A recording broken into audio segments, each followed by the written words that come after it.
Hola amigos, soy Corina Calderon y yo soy la esposa de Diablo en la película Suicide Squad y estás escuchando mi entrevista con Elaine Goodman on gogoodman.com.au. Besos.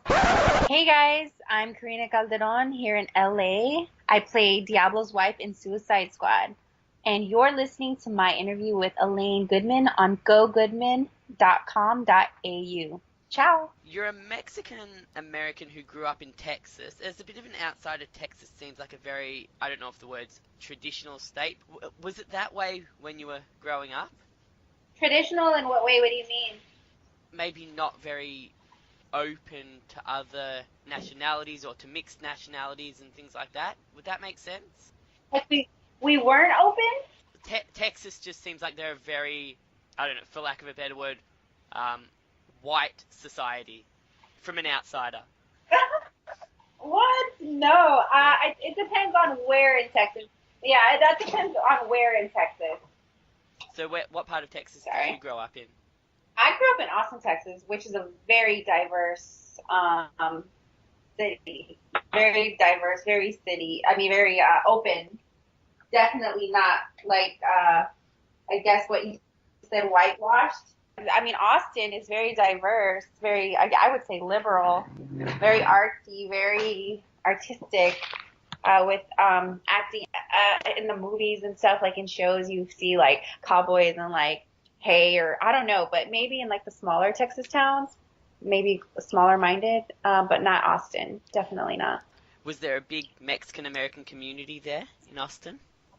Oh yeah, really big. And what other nationalities were there? Everything. I mean, nationalities. Oh my God, everything from Mexican, Anglo, African American, Asian, Indian, I mean, all, it was a very mixed race city.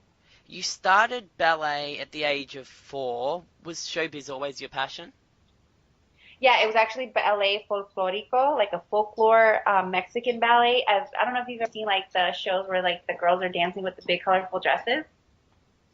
It's like a yeah, but as far as wanting to be an entertainer, yeah, it started when I was very young with my grandma. At 15, you started waiting tables to pay for acting classes and headshots, which is very, I guess, mature and independent for a 15-year-old. Were you always a mature teenager? Oh yeah, I had to be. I'm the oldest of three girls from a single mother. So I've always had to mature very quickly. I had to help her take care of my two younger sisters.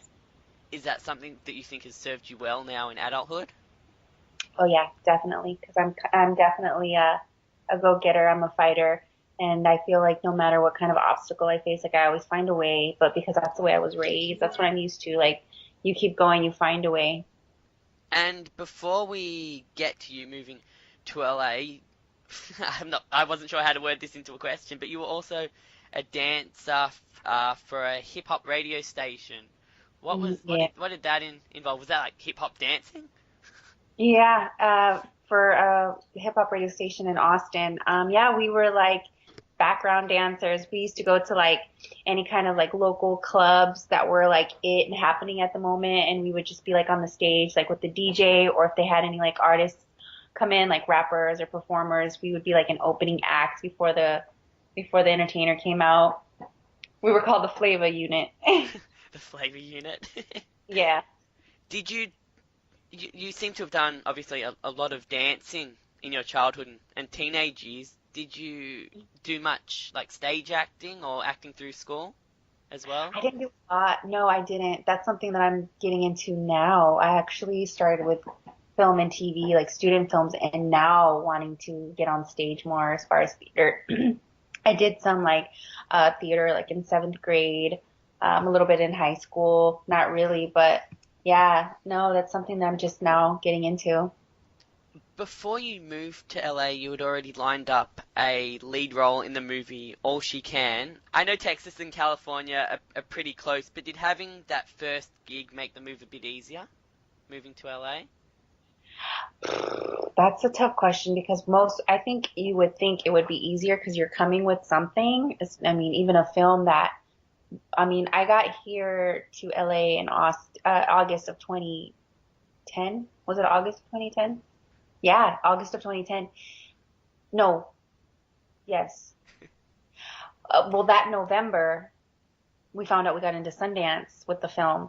Um, as far as it being easier, I would think so because, no, you know what? No, because before we found out we got into Sundance, when I got here to LA and I was trying to get an agent and a manager, um, that had been the first thing I had ever done was that film. And a lot of agents and managers were like, well, you don't have a reel, you don't have a resume, we don't know if you can act. So they weren't willing to take the chance on me. It was later when we got into Sundance with that film, then I got some offers as far as representation. But I don't know, that's a tricky question. I mean, being the lead of a SAG feature film, it could be easier because you're coming with something. It's like moving to a new city where you've already lined up a job. Even though it's Yeah. acting, I know isn't a regular job, but having that first job and then you're making contacts straight away. Yeah, so I would say it made it a little bit easier. So if you couldn't get an agent or a manager straight away, did those same agents and managers come back to you once you got into Sundance? Or was it a different group of agents and managers? A manager, one manager in particular, he was the one who told me when I told him that I didn't have a reel or a resume. But I said, but I have this feature film that I was the lead in, and it's coming out, and it's gonna be really good. He was like, his response to me was like, well, do you know how many feature films never see the light of day? And I was like, okay. So then I didn't speak to him for a while, but then he contacted me when I guess he found out that the film had gotten into Sundance, and I already had found representation, so I passed. I looked at your IMDb. You had a few different films and a few different television appearances in between 2010 and 2016. Were they Mhm. regular, or did you have to find a backup job when you first moved to LA?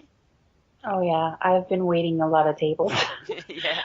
I've had a lot of, yeah, it's been really up and down for me. And So it's been really tough. Even now, a lot of people would think like, oh, you had a role in Suicide Squad, you played Diablo's wife, that's so great. But it's still been really difficult, very challenging. You're never really safe. I had some good conversations on the set of Suicide Squad, and we were talking about like even someone like Margot Robbie, not even, I mean, there could be someone else tomorrow, and like it just, that's the way it is. Like it's always like who's new, who's fresh, like what's next. That's such a quick turnaround. You just can't be swayed that easily. So I mean, I'm not going anywhere. now in 2016, as you've mentioned, you have a role in the box office smash Suicide Squad as Diablo's wife, Grace. Yeah. And I read that you got the role because you'd worked for the director David Ayer previously and he liked you. And Yes. to me, this is a classic example of it's not about what you know, it's about who you know. You think Had you ever seen this theory in action before, and did you believe it happened in Hollywood before it happened to you? Honestly, I didn't. I wasn't a firm believer of that because I've always worked so hard. I worked really hard to get my role on All She Can. I worked hard to get all the roles I've gotten. And it's never been like, oh, I know a director, I know a producer, they're just giving me the role. No, honestly, I didn't believe in that. When people would say like, oh, it's not about what you know, it's about who you know. No, I didn't believe in that.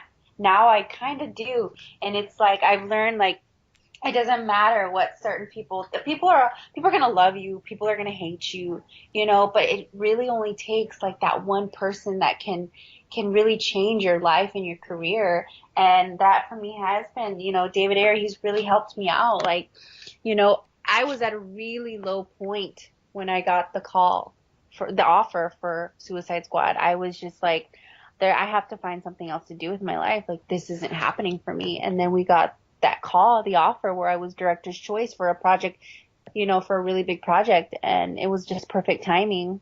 Do you keep your eye open? Are you going to keep your eyes more open regularly now to see if that does happen to other people and how to make contacts? Are you a good networker? Um, I think yes, you know what? I think I am. I don't like going to like parties and networking parties, like big Hollywood networking parties like that. No, networking as far as like keeping in touch with people that started with me, people I knew in Austin, people I studied with, that type of networking, yes. I read in an interview with Huffington Post that you're quite a shy person. Does working along someone like Will Smith, who I'm a huge fan of, make the nerves more intense, or do they disappear? They did for a little bit. It, At first, when I first saw him on set, because he was on set, I was just watching him. And then when I got introduced to him, I calmed down. I felt calm because he was so nice. I mean, the first thing I thought when I saw him was like, oh my God, that's the Fresh Prince of Bel-Air. I grew up watching that show. I still watch reruns, you know? So to meet him, it was like, oh my God, I'm working on a movie with Will Smith. Like, my dream is happening and I'm awake. You know, I'm working with these people that I watched on TV growing up. Like, oh my God, it's happening. You know what? He's a super cool guy. I can imagine, like, you hear stories about him that he, like, lives in mansions and, like, has crazy tour buses and things like that. But then you see him on interviews and he's all, like, he makes eye contact with the audience the whole time. And it's Oh really yeah. cool. You know, when we were on set, he actually had his own little base camp. He had like this big, like, I would say circus type tent, white tent. And, I had asked like, what is that big tent over there? And they're like, oh, they told me, oh, that's Will's little base camp. And I was like, what is it? They're like, oh, you can go hang out in there. And I was like, okay. So one of the PAs took me in there and it literally was like this little camp where he had like a DJ, a bar, like couches, TVs where you could just go and hang out. Like he even had some of his family. Like there was a little girl on a scooter and I was like, who is that? And they're like, oh, that's Will Smith's niece. He just has like his family there like hanging out with him because he spends so much time on he brings his family with him. I also read somewhere that your character in the movie was kept a secret from the fans until the premiere. Does that make your job easier in that you don't have to do as much media, or do you feel a bit left out that the fans aren't really aware of your character until they see the movie? It was difficult. It was harder. It left me, because I would be asked, I would always be like, well, I can't really say much about my character, and I didn't want people thinking like I didn't want to talk about it or I didn't want to say anything, but I really couldn't. My my character was a huge, it was for Diablo, a turning point, and it would give away the plot for Diablo that they just wanted to keep a secret. So it was a little more difficult when I would be asked. I would just be like, oh, yeah, I'm in the film. I'm playing Grace, and I could say like not much more. So did you still do media? They didn't keep you away from the media until the release. I did. It was just limited. I've also heard I've heard in multiple interviews you mention your first encounter with Jared Leto when he was in character as the Joker. It was rumored that aspects of Heath Ledger's preparation to play the Joker eventually led to his death. So how seriously do actors that play crazy characters like the Joker take the phrase getting into character? Um, I think that varies on different actors, but for Jared, I knew he was pretty extreme on set, but then he was not extreme when he was off because I mean, he would go like on vacations or hiking. Like he would go and live his life when he wasn't on set, but when he was on set, he would do crazy things like his trailer. I mean, he had like dildos and like blow up dolls and like he would do crazy shit. Like he stayed in character. He was just a little, I mean, he was totally extreme, stayed in character on set, but off set, I also heard that it was important to him to leave it there and to go live his life when he wasn't on set.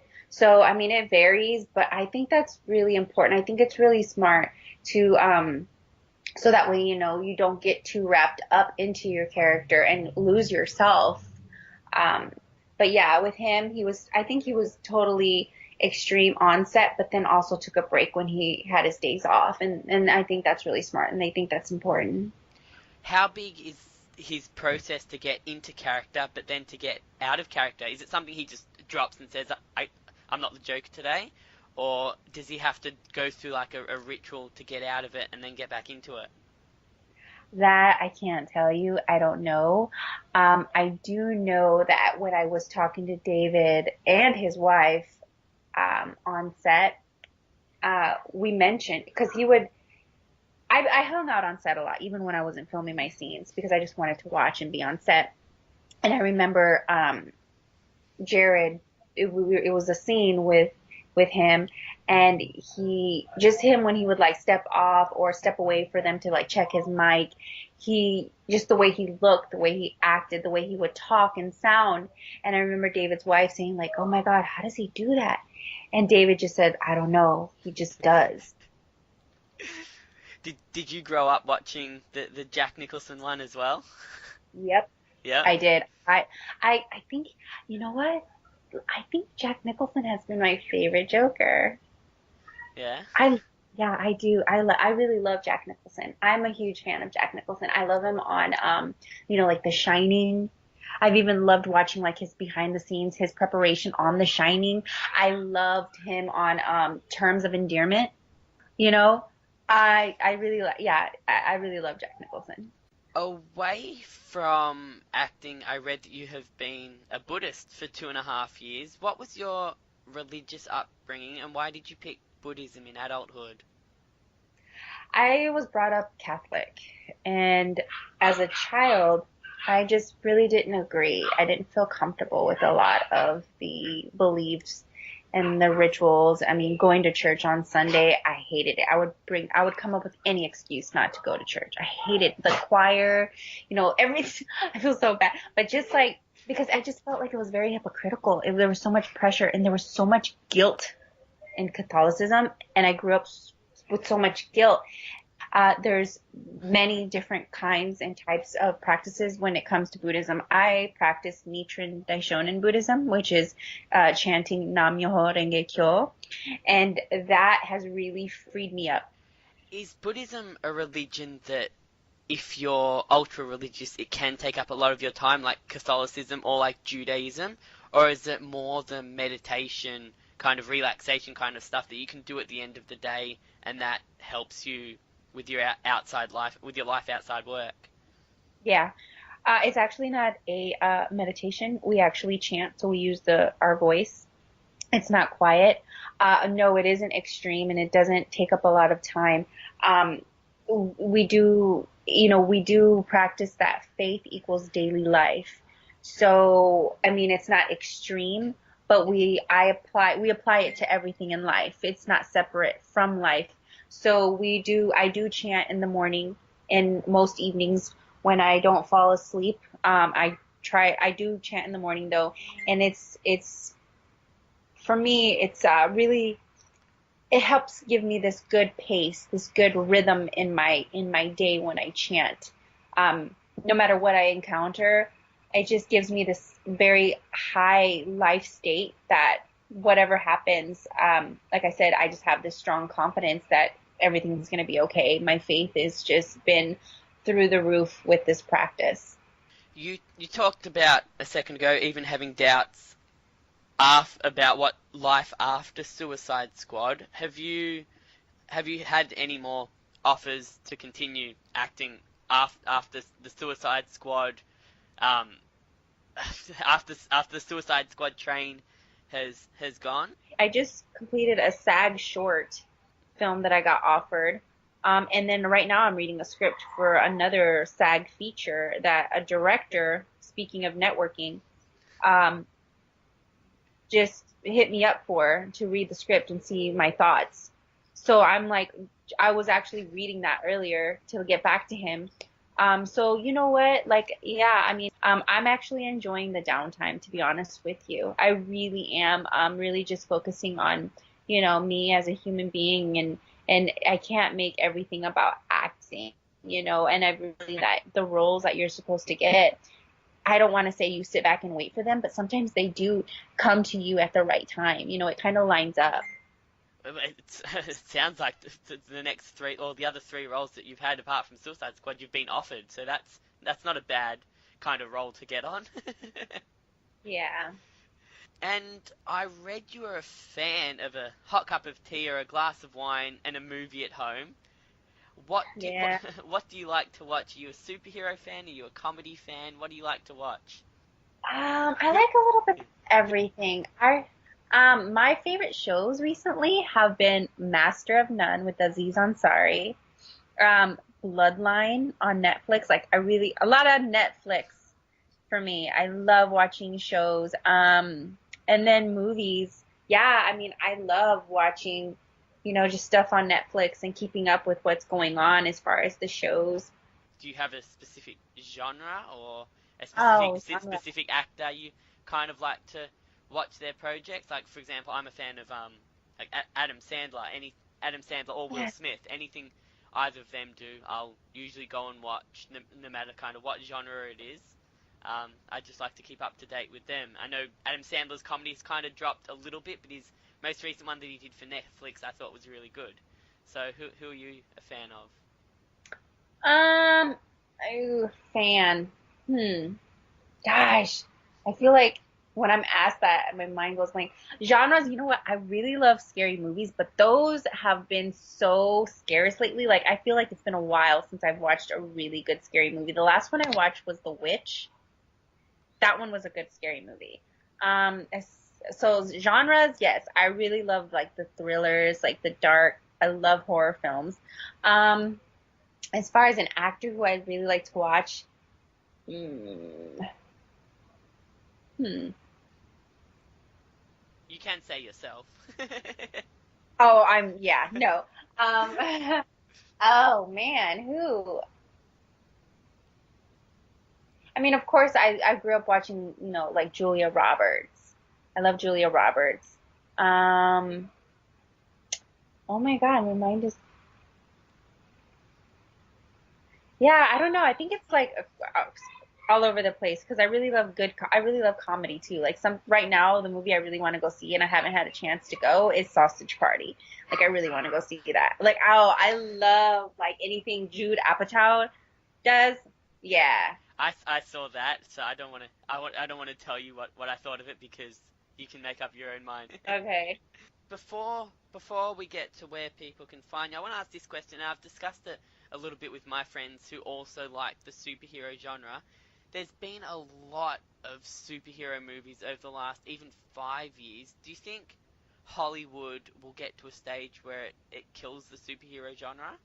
Because Honestly, like the Avengers, all the Avengers have had their own spin-offs. Now there's Suicide Squad, Ninja Turtles have been remade and remade and remade. Next year there's going to be Power Rangers. There's just superhero movies everywhere. yeah. Do I feel like they're going anywhere? No. I think every generation is gonna have their own um like vision, their own version. It's just gonna get newer. It's gonna stay up to date. Like some people didn't like Suicide Squad. I heard, they just felt like, oh, Jared Leto was too gangster or whatever. But I think they're always evolving, and they're not going anywhere. They're just gonna get different with the times. And finally, where can people find you? Social media. Do you like social media? Do you use it much?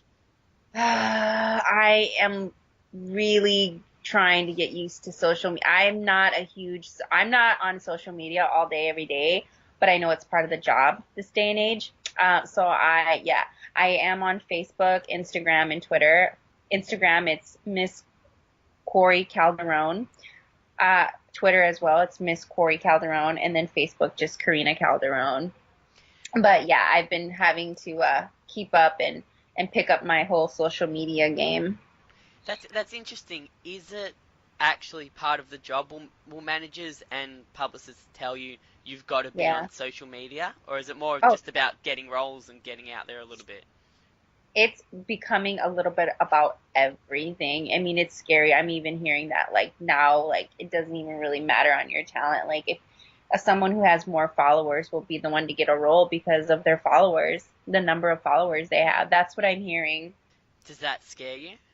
It does scare me, especially being someone who's not like crazy social media fanatic person that's like living my life on there, showing everything I eat when I'm gonna go use the bathroom. I mean, I'm exaggerating, but yeah, it is scary because I'm not that type of person. So, yeah. Is that something they asked you in auditions? What's your social media following, or has it not got to that yet? If, you know what? I haven't been asked, but I heard from other actors that they have been asked. Yes. Oh, that's kind of dodgy, isn't it?